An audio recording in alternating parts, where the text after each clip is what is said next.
I just spent my entire retirement savings, $20,000, to buy my daughter's husband a car. A few days later, when I broke my leg and needed help with a $268 hospital bill, she shared my desperate message in our family group chat saying, "Mom, can't you take better care of yourself? I am exhausted dealing with your constant little problems. Look at my mother-in-law. She is strong as an ox and never causes us any trouble.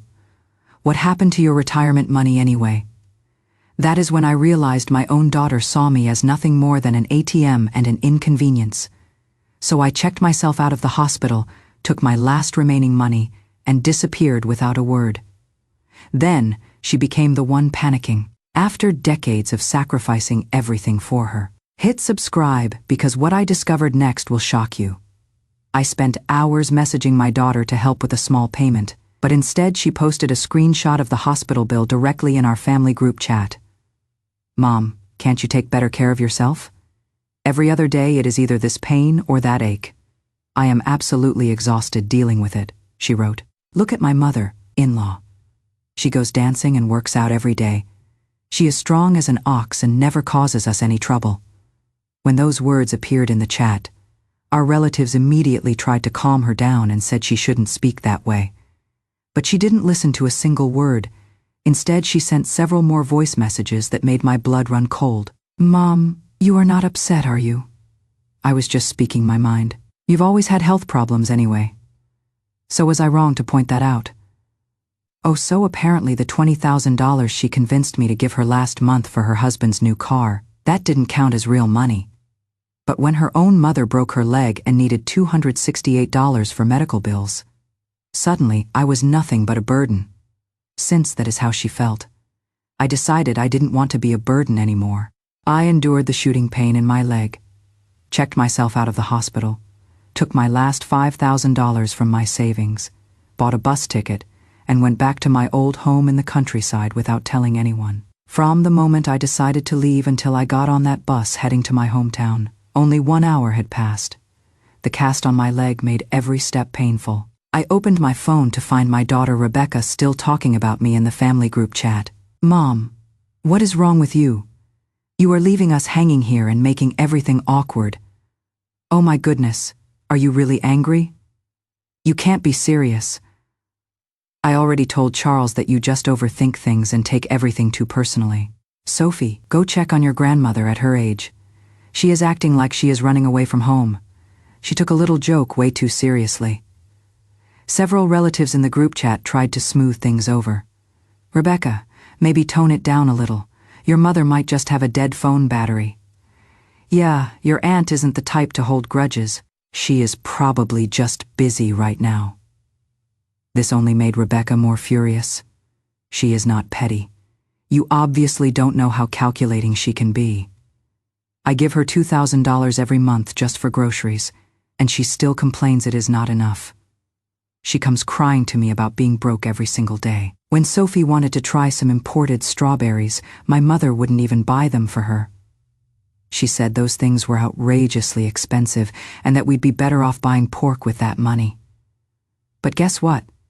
Then she turns around and secretly buys health supplements for herself, spending thousands of dollars at a time. When I asked her about it, she claimed some friend had recommended them to her.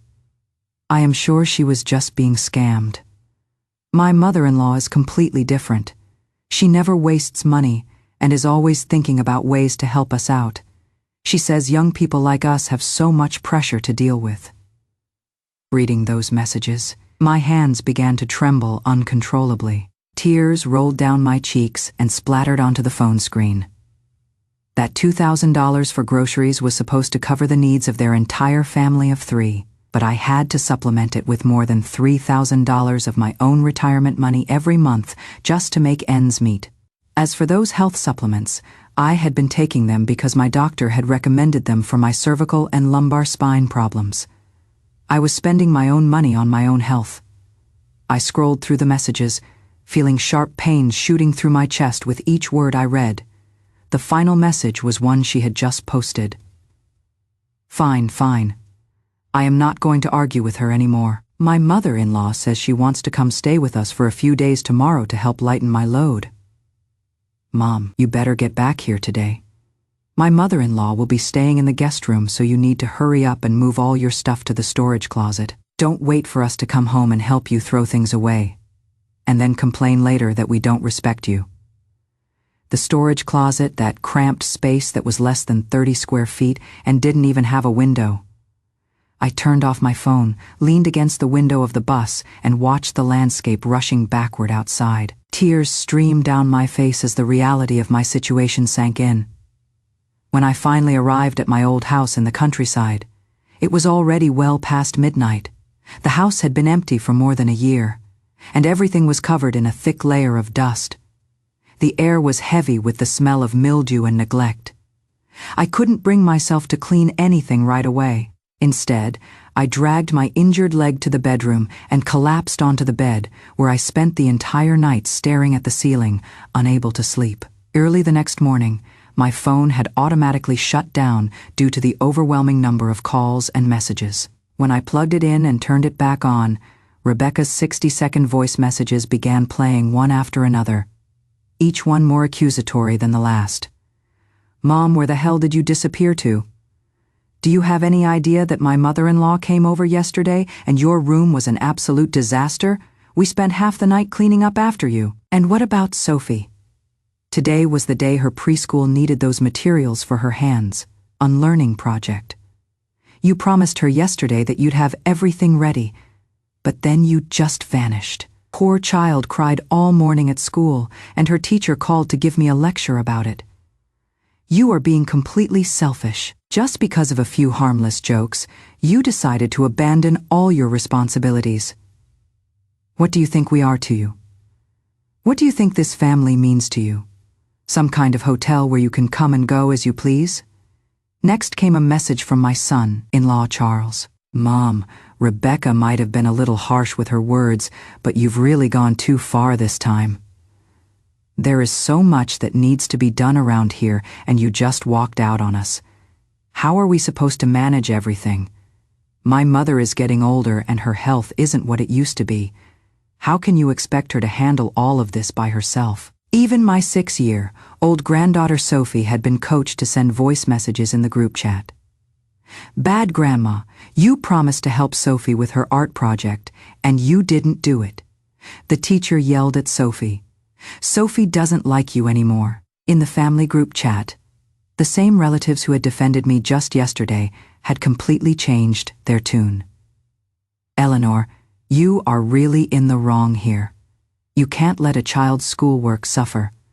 There has to be a limit to how far you take these grudges. That is right, sis. Rebecca has such a hard time making it on her own in Hartford. If you don't help her, who will? You need to go back right away. Don't give your in-laws any reason to think poorly of you or assume you are petty. Your reading those messages made my entire body shake with rage. That so-called art project required more than 100 bottle caps to create a dragon sculpture. To collect enough caps, I had spent a week digging through garbage bins, getting bitten by mosquitoes until I was covered in welts. Not only did they not appreciate my efforts, but whenever Rebecca's mother-in-law Patricia came to visit, I was expected to cook according to her preferences, serve her fruit and snacks, and wait on her hand and foot. It was even more exhausting than taking care of my own daughter. I took a deep breath and posted a simple message in the group chat. I've returned to my hometown of River City, and I will never be coming back. The moment that message appeared, the entire chat fell completely silent. A few minutes later, Rebecca called me. Mom, are you serious about this? I thought you were planning to sell that old house.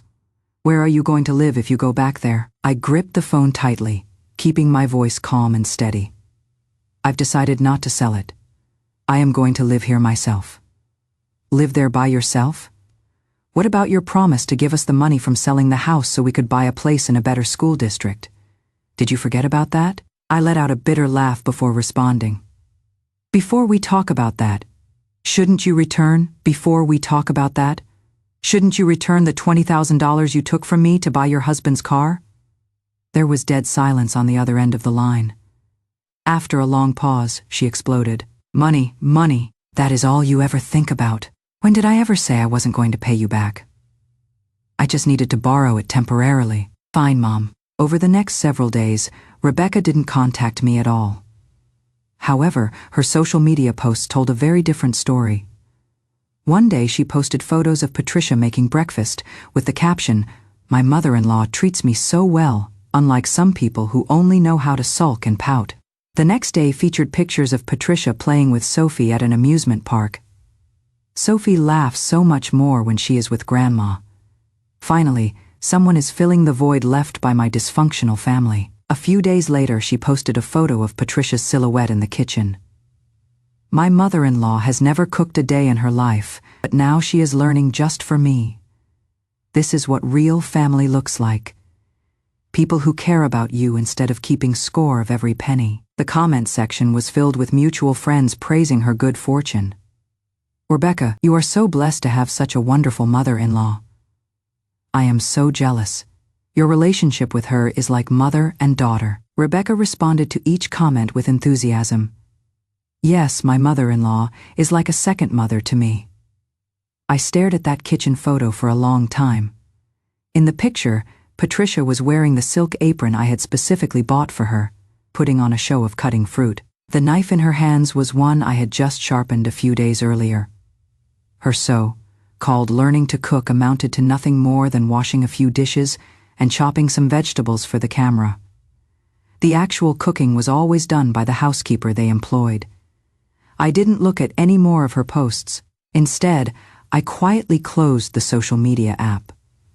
Since returning to my hometown, I had been focusing on recovering from my injury. I spent my days either taking slow walks around the neighborhood with my crutches or chatting with old neighbors I had known for years. Life had become peaceful and content in a way I hadn't experienced in years. This tranquil period lasted until one night when Rebecca called me again, her voice filled with rage. "Mom, did you block me on social media? If you have something to say, just say it. How dare you ask me what this is about? I went to the bank today and they told me you withdrew that money last month. What did you do with my money?" "I spent it," I replied simply. "You spent it?" Her voice went up several octaves. $20,000, you just spent it all. What could you possibly have bought? Tell me right now. What I choose to spend my money on is none of your business, Rebecca. That was my money. Your money is my money too. When you get old and sick, who do you think is going to take care of you? I have every right to spend some of it in advance. Her entitlement made me laugh out loud. Don't worry about taking care of me. I won't need you for that. You don't need me to take care of you. Fine, then give me that $20,000 right now. Once I get my money, I promise, I'll never bother you again. I told you, I spent every penny of it. That is impossible. You are the biggest penny. Rebecca clearly didn't believe me. After a moment, her tone became strange and suspicious. "Oh, I get it now. You've found yourself a boyfriend, haven't you? I wondered why you suddenly ran back to your hometown and abandoned us completely. You are having some kind of late-life romance, aren't you?" Mom, let me warn you. There are a lot of scammers out there who specifically target lonely older women with retirement pensions. Don't give all your money to some man and then come crawling back to us when you are broke and homeless. I was shaking with fury, barely able to hold the phone steady. But Rebecca wasn't finished with her accusations. Why aren't you saying anything? Did I hit the nail on the head? Fine, I don't care about your pathetic love life anyway. I am calling to tell you something important. Next month, I am going on a European vacation with my mother-in-law and Charles's parents. We still owe the travel agency $5,000. Tomorrow, you are going to go to the bank and transfer that money to my account. Rebecca, have you lost your mind? I told you. I don't have any money. Stop pretending with me. If you don't give me that money, I'll make a scene at your old workplace. I'll go to all your former colleagues and neighbors and tell them exactly what kind of mother you are. I'll tell them how you abandoned your own daughter for some random old man, and I'll tell Sophie that her grandmother doesn't love her anymore because she has run off with a stranger. Let's see if you'll ever have the nerve to show your face in River City again. The dial tone filled my ears as Rebecca hung up on me. I sat there holding the phone, feeling dizzy and disoriented. Outside, the night was deep and dark. Cold air seeped through the poorly sealed window frame, chilling me to the bone. I sat there for what felt like hours until my legs went numb, and I finally stood up. Walking over to the closet, I opened the bottom drawer and pulled out a metal box. Inside the box were a stack of old letters and a small red booklet, my divorce certificate. My husband and I had divorced when Rebecca was 10 years old. He had been having affairs and was physically abusive. When we fought for custody, I gave up everything just to keep my daughter. I raised her by myself, put her through school, and believed that our hardest days were behind us. Reality had given me a harsh slap in the face. My hands trembled as I looked through those old letters. They were from my ex-husband during our divorce proceedings, filled with curses and hateful words. Just then, my phone screen lit up. Rebecca had sent me a photo. In the picture, she was at an upscale restaurant with Patricia and Charles, all of them smiling broadly. Below the photo was a caption, "Thank you to the best mother-in-law in the world for treating us to dinner and sponsoring our European vacation. You are my real mother." Then she posted another message in the family group chat tagging me directly. "Mom, did you see that? This is what real family looks like? She thinks about us and cares for us, unlike you with your selfish obsession with money. I am giving you one last chance. By noon tomorrow, $5,000 better be in my account. Otherwise, I'll bring reporters to your old school and interview them about what kind of outstanding teacher you really were. They can write all about how you abuse your own daughter and spend your retirement money on random men." The group chat exploded with activity. Relatives came out of the woodwork with their opinions. "Eleanor, what on earth is going on? How did this become a news story? Sis, just talk things through calmly. Don't let this go too far. Rebecca must be really desperate to threaten something like this. Just apologize and give her the money. What is a little argument between mother and daughter?" I stared at the screen filled with pressure and threats, my chest rising and falling rapidly. The last bit of warmth I had felt for my family was crushed completely. I didn't argue in the group chat or respond to Rebecca's demands. Instead, I went to my photo gallery, found a screenshot I had saved, and sent it to the family group chat with over 100 members. It was a screenshot of a bank transfer record, clearly showing that 1 month ago, $20,000 had been transferred from my account. The recipient was clearly listed as Rebecca Watson. The transfer memo contained just 6 words: "For your husband's new car." The moment I posted that screenshot, I immediately followed it with another message to the group. "Rebecca, you forced me to do this." My message and the screenshot created chaos in the family group chat that had just been self-righteously condemning me. The relatives who had been attacking me moments earlier suddenly fell silent. The entire chat became as quiet as a tomb. Sure enough, within 10 seconds her phone call came through like a woman possessed. I declined the call. She called again. I declined again and blocked her number entirely. The world became blissfully quiet. I took a long, deep breath, feeling like the enormous weight that had been pressing on my chest for days was finally beginning. I didn't bother reading the messages in the group chat. I knew it would be an absolute bloodbath. After turning off my phone, I dragged my injured leg around the house and began slowly cleaning this place that held so many memories. I wanted to sweep away all the dust of the past, along with all the unpleasant people and painful experiences. The next day, I slept until I naturally woke up. When I turned on my phone, the notification sounds for messages and texts almost caused it to crash. Several distant relatives who I still had decent relationships with had sent me private messages. "Eleanor, we all saw that screenshot. We had no idea Rebecca was capable of something like this. What a shock. Aunt Eleanor, you've been wronged so badly. We're all on your side in this situation." I sent simple thank you replies to a few people. After I posted that screenshot, the first person to react was my son-in-law Charles. He probably wanted to smooth things over and wrote, "Could there be some kind of misunderstanding here?" However, several quick-thinking relatives in the group had already begun demanding answers. "Misunderstanding. The bank transfer record is right there in black and white. $20,000, Rebecca. Didn't you just tell us your mother never gave you anything? My God, she took $20,000 of her mother's emergency money to buy a car, then turned around and publicly humiliated her mother over a hospital bill of $268. What kind of person does that? And you were trying to trick us into believing your mother-in-law was paying for your vacation when you were actually trying to extort another $5,000 from your mother, Rebecca. Do you have any conscience left? Seeing her lies exposed, Rebecca completely lost control.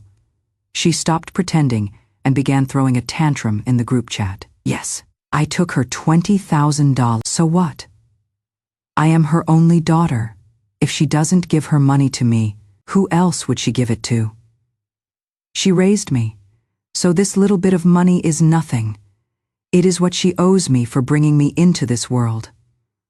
I am not doing well, and that makes her happy, doesn't it? She won't be satisfied until she drives me to suicide, will she? Fine, I'll go kill myself right now. That will make all of you happy. This dramatic scene continued for half the night. Finally, it ended with Charles and his mother, Patricia, constantly apologizing in the group, claiming that Rebecca was just temporarily confused and emotionally overwrought.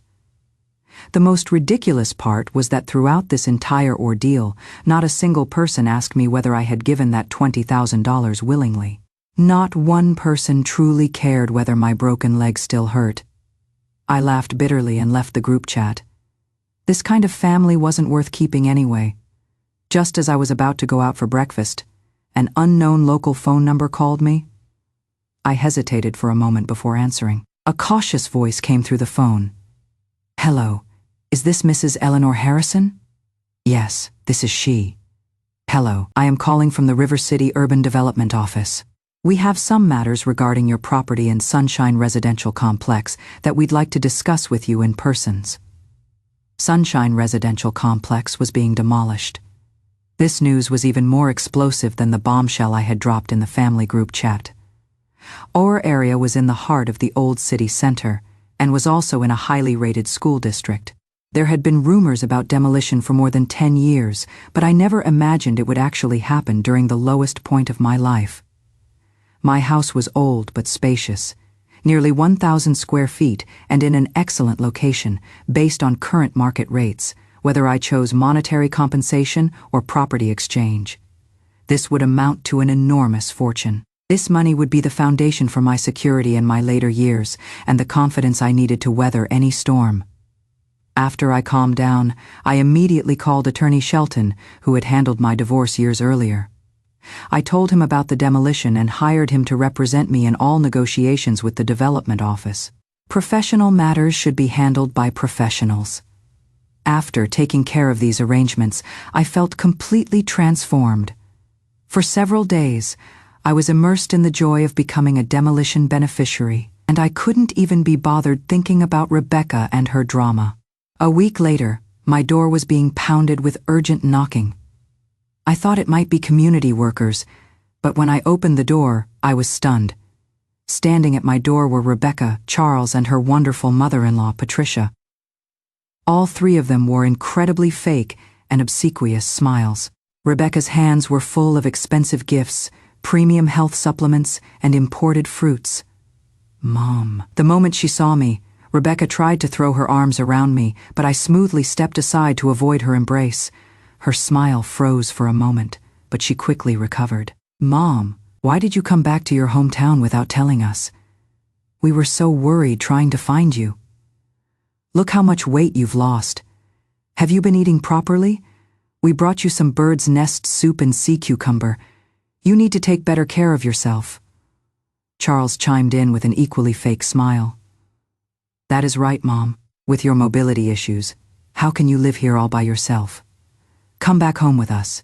We've got everything ready for you there.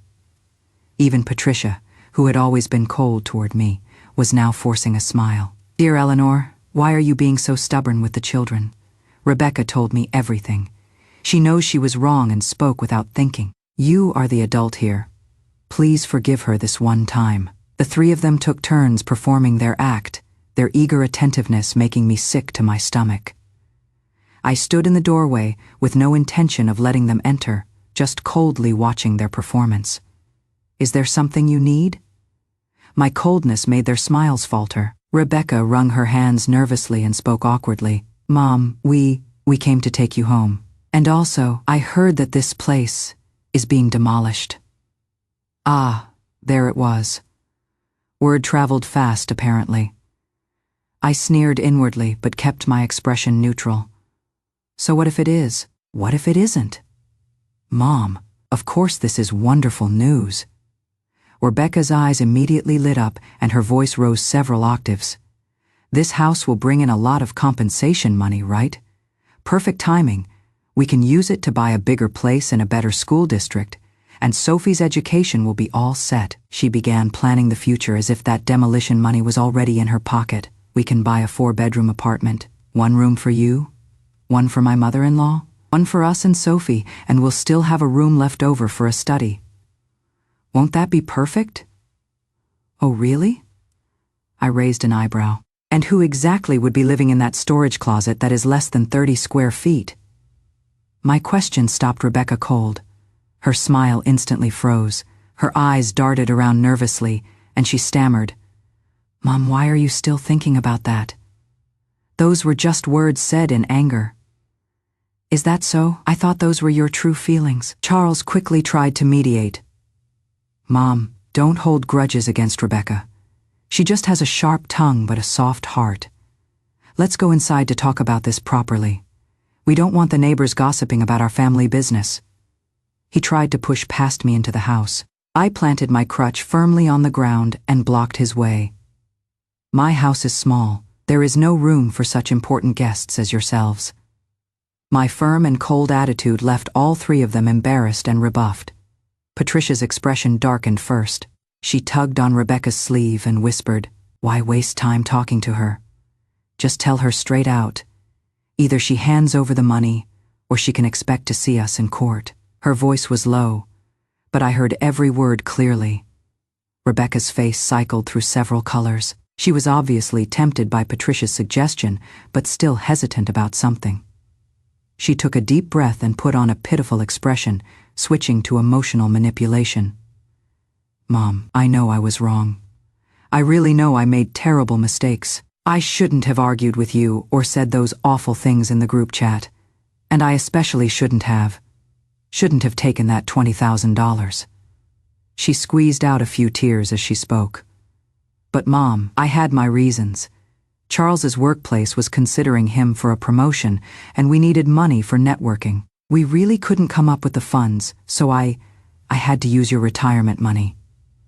I was planning to pay you back as soon as he got promoted and received his year. And bonus, how could I have known you would fall and get hurt?" She wove her story with tears and dramatic flair, as if she were the wronged and dutiful daughter. If I hadn't lived through it all myself, I might have almost believed her performance. "Oh, really? And what about that European vacation? Was that for networking too?" I asked with a cold laugh. Rebecca's crying stopped abruptly, and panic flashed in her eyes. That was my mother-in-law's idea. She said I was under too much stress and wanted to take me somewhere to relax. "That is right, dear Eleanor." Patricia immediately jumped in. "I just had good intentions. Besides, we haven't actually paid that $5,000 yet, have we?" What touching, good intentions. I looked at these 3 people, each with their own hidden agenda, and found the whole situation absurdly pathetic. "Are you finished?" I asked coldly. "If you are done, please leave. This house and this money have absolutely nothing to do with any of you." Eleanor Harrison. Rebecca finally dropped her mask completely. She pointed her finger at my nose and shrieked, "Don't push your luck. I am your only daughter, according to the law. When you die, all your property will be mine. This demolition money, you'll give it to me whether you want to or not." "Oh, really?" I laughed so hard I almost cried. "Who told you that when I die, my property automatically goes to you?" I turned around, went back into the house, and pulled 2 documents from a drawer, throwing them at their feet. One was a legally binding declaration of severing our mother-daughter relationship that Attorney Shelton had helped me draft. The other was my will. It clearly stated, "I, Eleanor Harrison, voluntarily bequeath all my assets upon my death, including but not limited to real estate, savings, securities, and other valuables, to the Rural Children's Education Foundation. Can you read this clearly? I pointed to the will and spoke to her word by word. I would rather burn my money or donate it all than leave you, ungrateful child, a single penny. Rebecca stared at those two documents, completely stunned. All the color drained from her face instantly. Her lips trembled, but she couldn't speak a word. This can't be real, Mom. You are trying to scare me, aren't you? She looked up at me with eyes full of pleading and terror. I stared at her coldly without saying a word. Charles and Patricia crowded over to read the documents. When they saw what was written, their faces also turned ashen. Dear Eleanor, what are you doing? We can talk about anything calmly. Why did you write a will? Patricia was so agitated she was practically jumping up and down. Eleanor Harrison, have you lost your mind? Charles could no longer contain himself and pointed at me while shouting. That is hundreds of millions in demolition money. You'd rather give it to strangers than leave something for your own granddaughter? Sophie is your own flesh and blood, my own granddaughter. I laughed bitterly. A child who has been taught to call me a bad grandma and who is being used as a tool to fight over inheritance. I wouldn't dare claim such a relationship. My words tore away their last shred of dignity. Eleanor Harrison, you evil witch. Rebecca finally snapped out of her shock and lunged at me, trying to destroy those two documents. I had anticipated this and stepped aside. She missed and crashed heavily to the ground. She lay there with her hair disheveled, wailing and pounding the ground with her fists. My money, my money. Her appearance was both crazed and pitiful. Patricia and Charles rushed to help her up while the scene descended into chaos. Neighbors who heard the commotion opened their doors to watch the spectacle, pointing and whispering about them. Isn't that old Harrison's daughter? I heard she was doing really well in the big city. Why is she acting like a crazy woman rolling around on the ground? Don't you know? The Harrison family is getting demolition money, a huge fortune. She came back to fight for her share. You really never know people's true nature. I used to think she was such a devoted daughter based on her social media posts. The harsh comments from the neighbors reached the ears of Rebecca's family. Charles and Patricia's faces turned bright red as they tried to drag Rebecca to her feet. Stop crying. Aren't you embarrassed enough already? Charles hissed under his breath, but Rebecca had completely broken down. She couldn't hear anything anyone said and just sat on the ground, crying over and over again about my money. I watched this pathetic scene with cold detachment, feeling absolutely nothing. I walked to my doorway and announced loudly to the neighbors who were watching, Fellow neighbors, please be my witnesses today. I, Eleanor Harrison, am officially severing all ties with my daughter, Rebecca Watson, from this day forward. From now on, we have nothing to do with each other's marriages, funerals, or any other life events. All my property and assets have no relationship whatsoever with her or the Watson family. With that, I slammed the door shut with a loud bang, shutting out all the crying, cursing, and chaos. Outside my door, Rebecca's sobs and curses continued. Eleanor Harrison, I hope you die a horrible death. I curse you to die alone with no one by your side.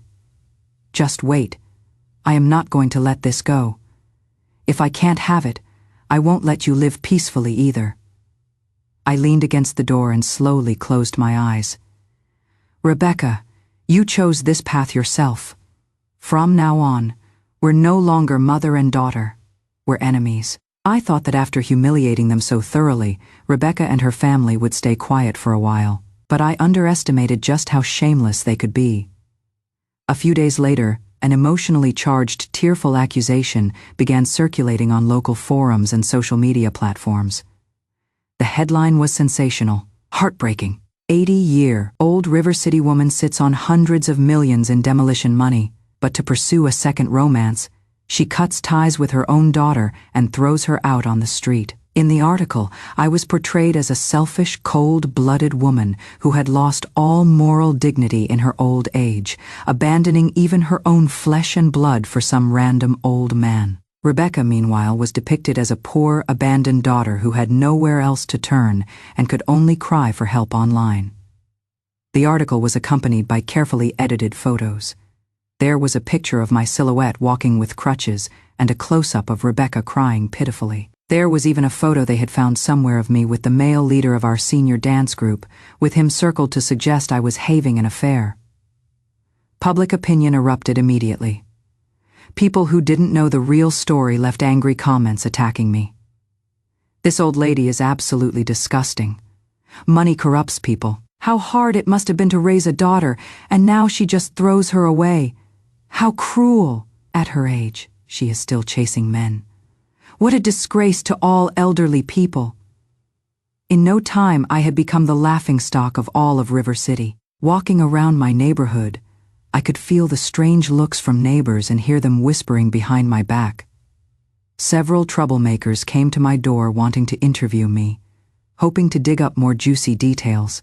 I was shaking with rage and immediately called Attorney Shelton. After listening to everything, Attorney Shelton was quiet for a moment before saying, "Mrs. Harrison, don't panic. This bad situation can actually become a good opportunity. You now have the chat records from the family group, the $20,000 transfer records, and that declaration of severing ties. These are all extremely strong pieces of evidence. They want to fight a public opinion war, so we'll give them exactly what they want. This is the perfect chance to lay everything out in the open and let everyone see who is really telling the truth." Attorney Shelton's calm confidence gave me tremendous comfort. Following his instructions, I organized all the evidence and handed it over to him. Soon, an official response from the law firm appeared on major online platforms. The article was well organized and backed by solid evidence.